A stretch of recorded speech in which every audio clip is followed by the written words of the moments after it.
Oftentimes, as a society, we confuse pleasure and arousal as being the same thing. And even though they aren't mutually exclusive, they definitely are the same. Pleasure is something that brings a feeling of enjoyment and satisfaction, whereas arousal is something that evokes and awakens you. Both of them have their role that they play in our intimate lives, and both are needed.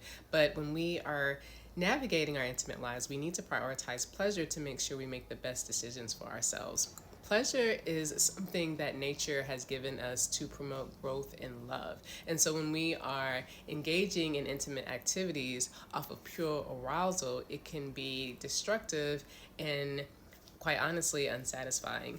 A lot of us have experienced that in one way or another, where we've been aroused either because we're excited or we're nervous or we get butterflies, and we confuse that for love and passion or even some sort of fulfillment. And then when we get in clarity, we end up wondering why we did that, or we feel bad about it, or we're uncertain of if we made the best decision.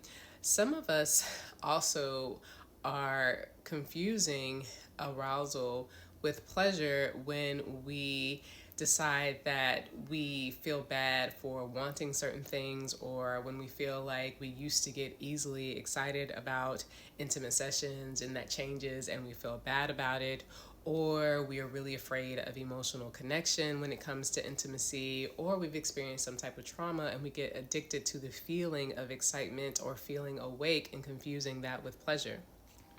It's really important to remember that you can get excited or awakened by being scared or just having an adrenaline rush. That doesn't necessarily mean that it's pleasurable.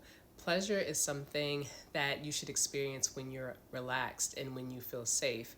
And when it's all said and done, you would want to experience it again because it promotes growth. It promotes moving forward. If you aren't feeling that in your intimate life, then it may be a sign that you're experiencing more arousal than you're actually experiencing pleasure. And I want to challenge you today that if you think that may be you, that you are prioritizing arousal over pleasure, take the time to actually take a breath and explore pleasure in different ways outside of physical intimacy with someone else, meaning sexual intimacy. Get involved in your senses, go out in nature, do something that relaxes you, and take in that feeling and be fully present. Move slowly and take note of those things and see if you're experiencing that sort of feeling in your intimate life. To learn more, check the caption below.